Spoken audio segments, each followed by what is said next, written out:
Hey, this is Delbert McClinton, and you are listening to Icon Fetch. Welcome to the show. I am Tony Peters. Now, Carolina native Seth Walker has been a frequent guest on the show. He has just issued his 10th studio album, Are You Open? I'm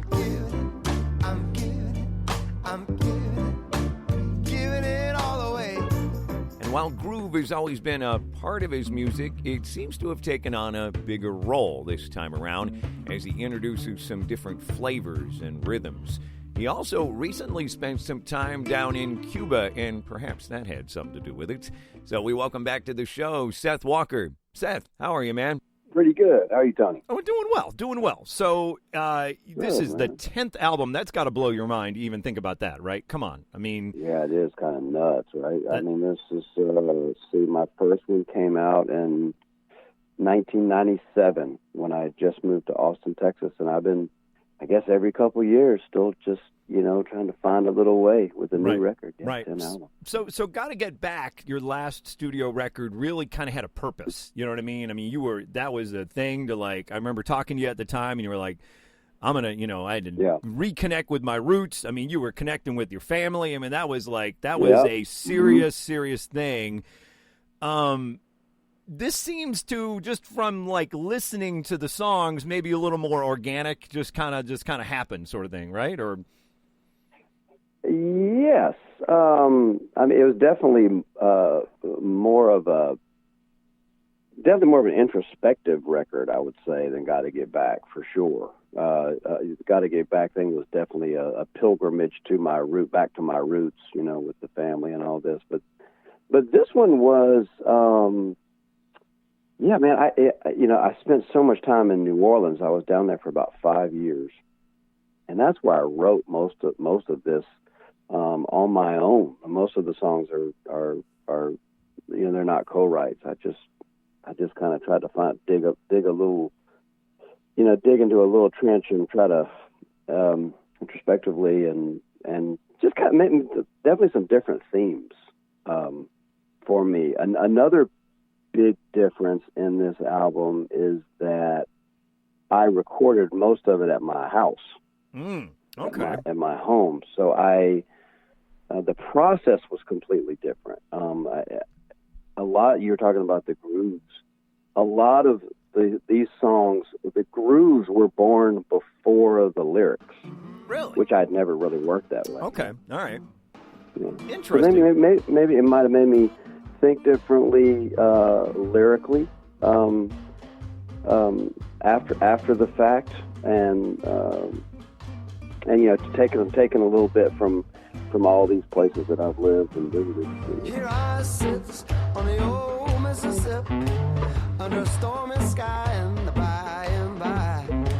See, here's the thing that is going my way, but here's to hoping my luck will change. Let me ask you this. So with recording at home, I mean, I've talked to many artists that have a home studio, and that can kind of be a mixed blessing because, I mean, obviously you got your home studio, you can record whenever you want, but then is the project ever really done? You can really kind of tinker, right? When do you put down the brush, right? Yeah, you can smother it quick. You have to. You really got to. That's definitely something to pay attention to, and something that I did struggle with some. But the perks outweighed it all because I've done my previous 9 albums. I've always done it in great sounding studios and all this, but it all happens so damn fast. It's like I think back sometimes on my earlier records, and I don't even hardly remember the process of it and how I was emotionally connected, because it's a lot of it. I mean, you're watching the clock and your money is hemorrhaging, right? Yeah, at a studio, and this one I actually engineered a lot of this, which I'd never done before. I'd always been at the mercy of someone to hit the red button. And this afforded me just a creative outlet that I had never experienced before. I mean, I tried and failed and discovered. So I'm definitely interested in doing a lot more in this way. Nice. And I think in a way you can also kind of capture a moment too, right? Like where you can literally get an idea and you don't have to go, well, hey man, I need to book some studio time in a week and a half. Yeah, right. I know, man. I mean, it's all so elusive as it is. I mean, and if you can try to, it's all about capturing. What all these records are just capturing a moment in time. It's just a snapshot. Right. That's all these albums are. So can you give me an example of something where you got an idea for something and it just kind of like fell out, you recorded it and it was done? I mean, so like, was there a particular song on the record that was very, very quick in its kind of start to finish kind of thing? There was one that's one of the more unique tracks I've ever recorded. Is one that it's called Inside. It's the second track. You'll never find shelter. You never find your way back home. You'll never find yourself now when you're that far gone, that far gone. And I wrote a poem. I was in Cuba. You mentioned Cuba. I went to Havana a couple of years ago, and I just wrote this poem. I was not planning on being a song at all. It was inspired by a piece of art that I saw on the street. It was an image of a guy holding an umbrella, but he was silhouetted all with raindrops. I don't know. It just left a mark on me. And I wrote this poem, and when I came back to the States, I had a sound check. Sometimes when we're doing a gig, a sound check, I'll record something on my phone if we get this groove or something, that I want to remember. Right. And I just put that sound check on my phone into my GarageBand thing, and I just kind of sung these lyrics off the cuff, and the song just appeared. It was one of those really strange things, and we ended up using that voice memo as a bed, as almost like a loop underneath that track. Really? Yeah, because that's got a funky groove. Inside has a funky groove, man. That is. So it's a trippy thing how that all happened. But that song literally kind of unfolded without even me knowing it. Really, right. It was kind of really cool. Yeah. Cool. I have been listening to a lot of Marvin Gaye recently. They just put out like an unreleased Marvin album from like the height of his stuff. And I'm hearing kind of like giving it all away. You got the falsetto going on and something like, you channeling anything like that? I was always holding on to my yesterday.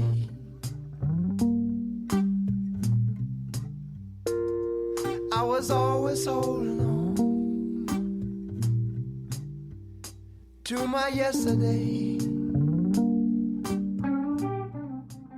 That one was kind of is pulling from some Bill Withers. Oh yeah. Vibes. Okay. All right. But Marvin Gaye. Whew. Right. Lord, bro, that's heavy. Now, you have some different styles. I don't know if I've heard you do too many kind of reggae kind of songs, but I'm hearing that on All I Need to Know. Here we are in the dark. No need to speak, no need. 'Cause your eyes are telling me all I need to know. All I need to know. Yeah, that's. I mean, I've always loved that music. It's if you listen to like that early Jamaican music, it sounds like early R&B. If you listen to the early Bob Marley records, he sounds like Smokey Robinson. Right. And so that I've always loved it. But when I started living in New Orleans, that Caribbean influence weaves all through that music down there. It's that push and pull, It's like it's swung and it's straight feel. And living down there, and maybe my trip down to Cuba influenced that as well. I actually did write that song when I got back from Cuba.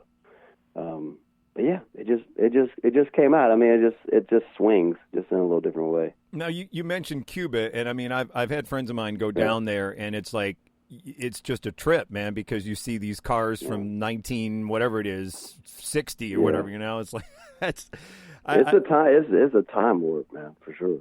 But I imagine, I mean, it was, I'm sure just being immersed in that, there's just so much that just kind of gets into you, I would imagine.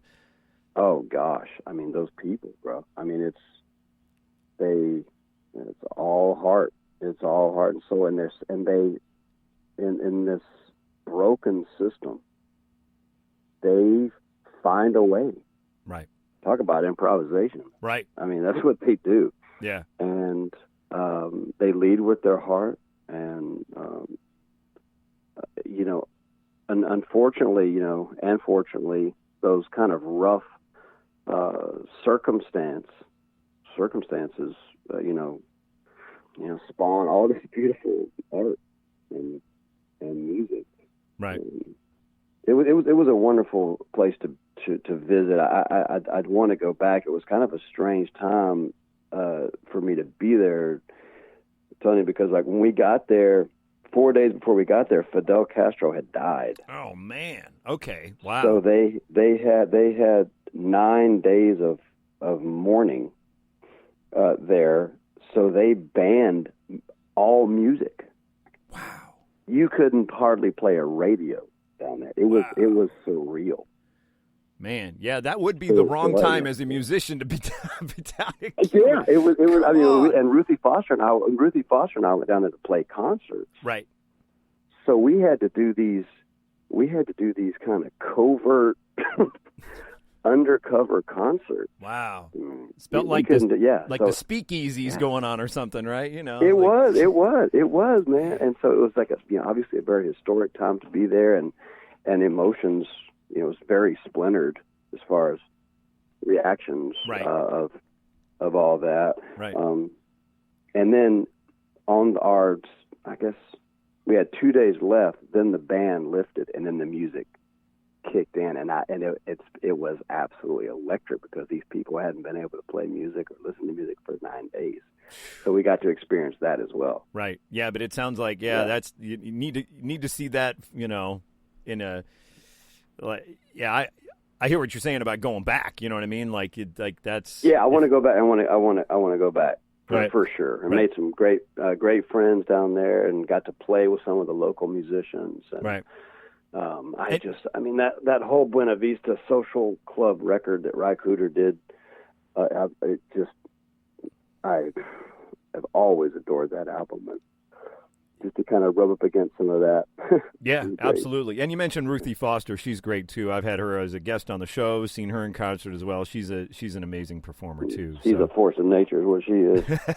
I hear you. She is a force of nature. So, let's get back to the record here. I noticed that Are You Open is not only the title of the CD, but then when you pull out the booklet, it makes sure that, that's you kind of asking that question right on the front of the CD booklet. Are you a lock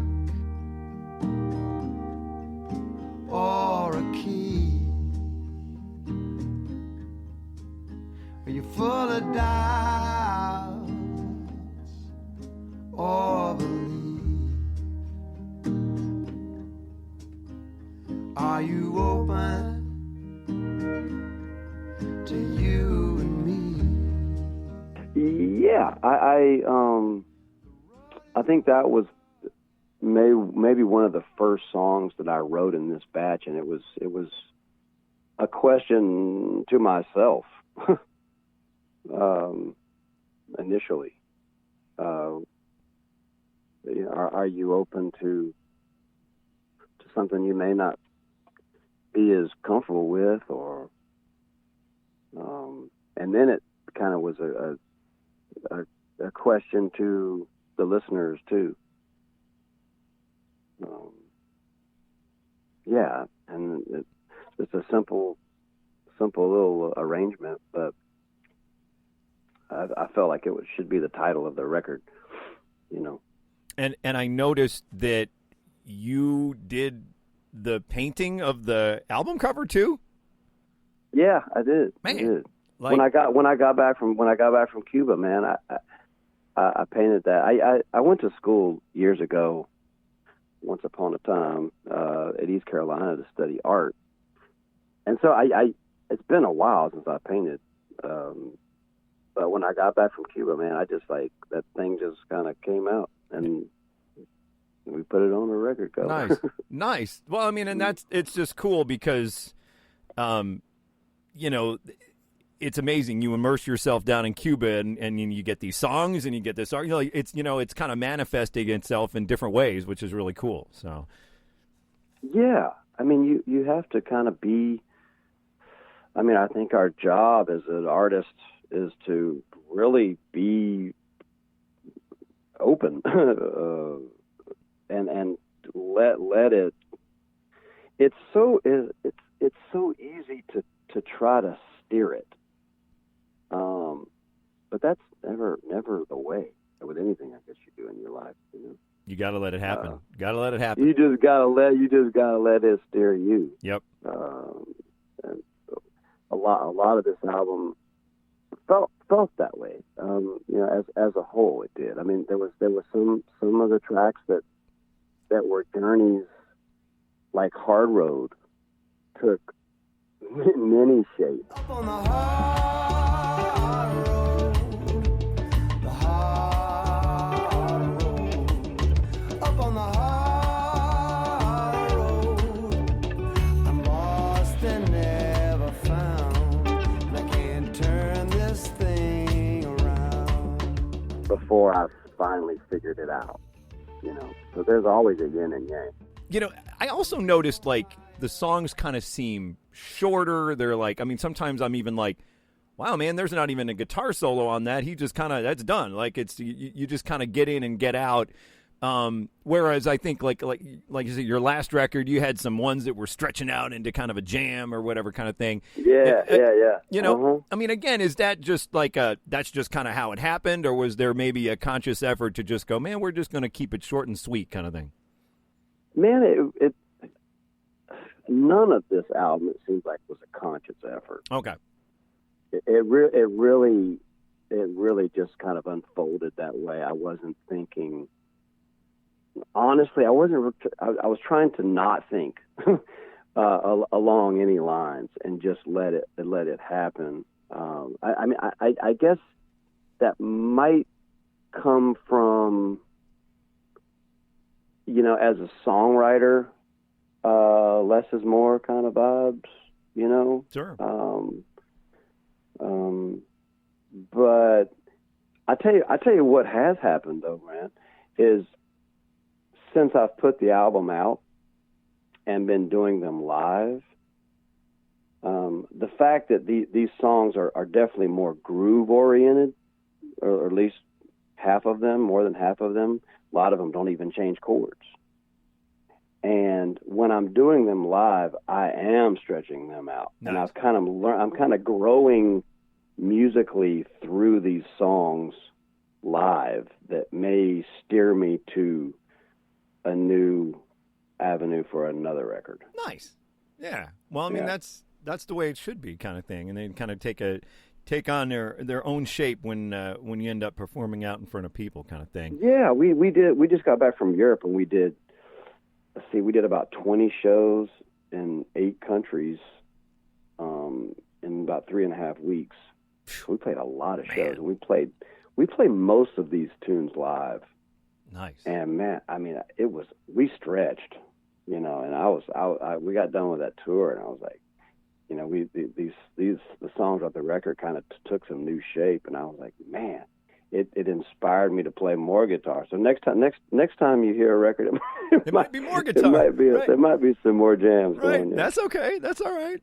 Yeah. So let me ask you about a couple. There's this crazy production. There's this crazy percussion on Underdog.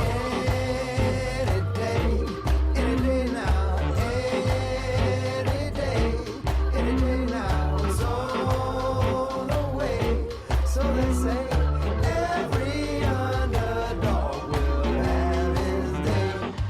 almost sounds like somebody hitting a bathtub or something. I don't know, man. I don't know what's going. Yeah. That's pretty. I mean, again, that. What is that crazy percussion? By the way, I don't know, man. I don't even. It's just. That's just Jono. I mean, he's basic. A lot of what you're hearing is the way he's playing that. It's like this push and pull thing, but it's like it's a rim shot on a snare drum, but it's recorded on a really lo-fi mic. Okay. And nice. and from a distance. Okay. So it sounds like it's down the hall. Mixed with also the way they actually mixed that record, that track. Right. Definitely janky. Okay. No, I like it. Something I wanted, kind of a Tom Waitsy kind of vibe. So I want to ask you about a couple more. Magnolia closes out the record, and it sounds like there's like birds chirping. It sounds like you're sitting on your back porch. Is that what you're doing? Magnolia,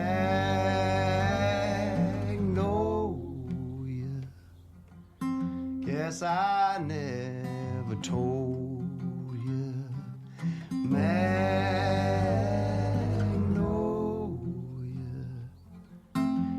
So good to know you. Well, we weren't technically sitting on the back porch, but we had a microphone out on the back porch. I see. Okay, all right. While we did it. All right. So it's got the back porch feel to it. So it's definitely got the back porch feel. That's a tune I wrote when I was leaving New Orleans. Okay. I'd been down there for 5 years, and I'm living in Nashville now. I moved back here. But that song is, started with just thinking about, leaving there, and then it just kind of, I think about all the times that in this life that I lead where seems like I'm always saying goodbye. Right. So that's kind of what the goodbye to the album too. Goodbye to the album. Goodbye to New Orleans. Yeah. So right. Yeah. And you talked about how this was kind of a different album for you, trying some different approaches. And No More Will I is definitely like a different song than I've ever heard you do. No more will I. No more will I. No more will I turn a blind eye.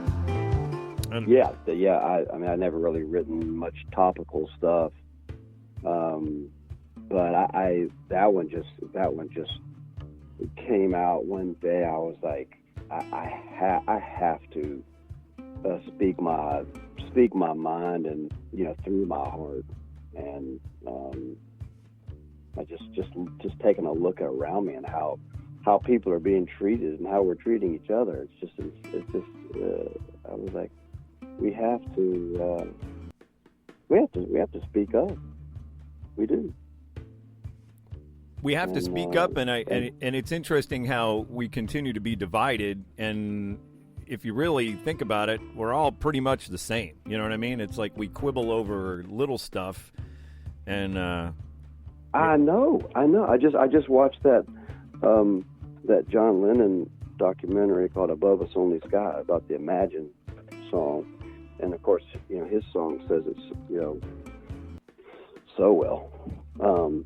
But yeah, I was really proud of that one, and I do that one live every night. And, I imagine putting a song like that together, especially if you're not used to that's got to be, you got to handle with kid gloves. You know what I mean? Like as you're assembling a song like that, I imagine that you're probably going to be a little more keen to the arrangement. You know what I mean?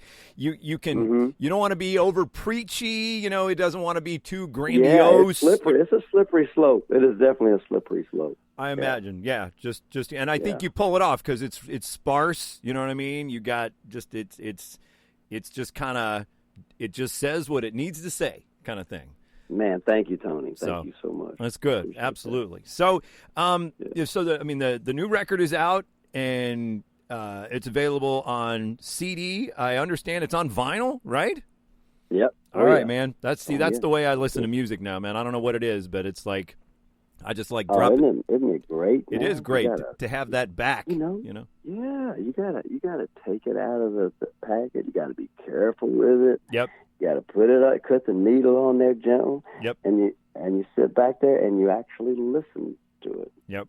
It's a good thing. Kind of a ritual. Yeah, it is. It is 100%. I've gotten all back into to doing that myself. So yeah, me good. too. It's kind of been a shot in the arm, honestly, for the industry. It has, and I mean, I imagine that you probably sell some CDs at your gigs. You probably sell some vinyl, but you got to be streaming because that's the way a lot of people listen to music. So you just kind of got to be. You got to be open, just like you're. Yeah, that's right, bro. That's right, bro. Got to be open. So I noticed you got some dates, but mostly like you said you got a little bit of a break right now, but you heading out on the road again. Maybe some West Coast dates, kind of thing. Yeah, we're doing Springfield, and then we're doing Colorado and some Wyoming dates, and then I think we're actually going to be. I don't know if we're coming to Ohio. I think they're working on some Ohio dates. Would love to come to Dayton, of course, as we talked about.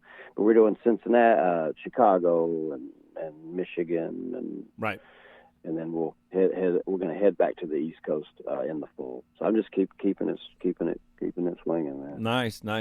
All right, well, good. Well, we hopefully we'll get a chance to see you maybe sometime in the coming months, maybe in the fall or something like that. So yeah, I'd love that. Cool. All right. Well, the new CD from Seth Walker is called "Are You Open?" and we wish you luck on it. All right. Man, thank you so much. Good rapping with you, man.